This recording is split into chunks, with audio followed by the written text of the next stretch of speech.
Hi, I'm John Culver at Parks Motors, Chrysler, Dodge, Jeep, Ram, and Chevrolet. And the topic for today's video is, how do I make the best deal when I buy my next new car? And after having spent some 40-some years in this business, I know a little something about that. Probably not the world's expert, but one of the first things that I would tell anybody when buying the next new car is, again, research, research, research. Find out what are your top 2 or 3 choices on a vehicle, and after you've determined the vehicle, the make and model of the vehicle you're buying, how do you want that vehicle equipped? Once you have all those specifications laid out, you can go on to websites such as www.edmunds.com, E-D-M-U-N-D-S, I believe, edmunds.com. And they can pretty well price out a new car for you, or you could go onto the respective dealer's website, and many of them have pricing tools on their website, or the manufacturers do as well.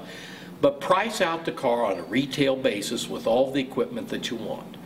The second thing I would do if I was buying a new car is I would contact 2 or 3 dealers in the area, as close to me as possible, and send them the specifications, or take them the specifications of the new car I wanted to buy, and have them give their best outright price on it, minus all the rebates and dealer cash that they're going to give you. Whatever the incentives are, what do you get?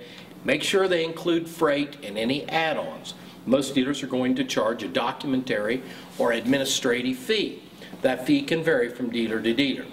But what you're after, in my view, is to get the best outright price. Then, if you have a trade-in, shop your trade-in around as well, but get a separate price on that transaction as well.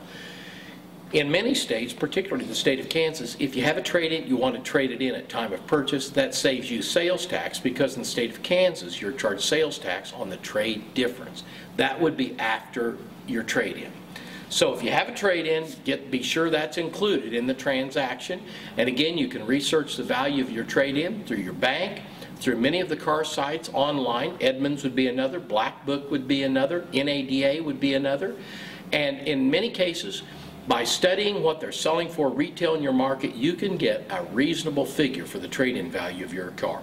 Once you have the dealer's outright price and the trade-in value of your car, deduct one from the other, and you pretty well have a trade difference.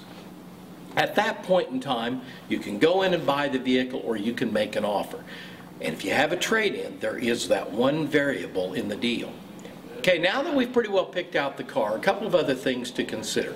One of which would be bait and switch advertising. Many times dealers will advertise a certain model at an unbelievable price.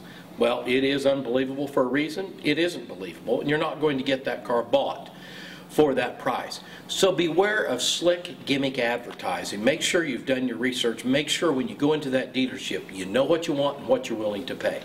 Number 2, be cautious of add-ons. Window tinting, pinstripes, paint sealant, this, that, and the other. Some of those add-ons have value. To some people, a pinstripe's worth something. To me, it would be worth nothing. But to others, it is. Make sure you know what the prevailing market price is on those add-ons. And that can easily be obtained by calling dealerships around the area and asking what they charge for this, that, or the other. And that, again, is a call that each individual has to make. But again, I can't overemphasize these things. Know what you want, do your research, and make a personal relationship with whomever you decide to buy from. Because at the end of the day, that relationship can be invaluable. A couple of other things to consider. Do they have loaner cars for service?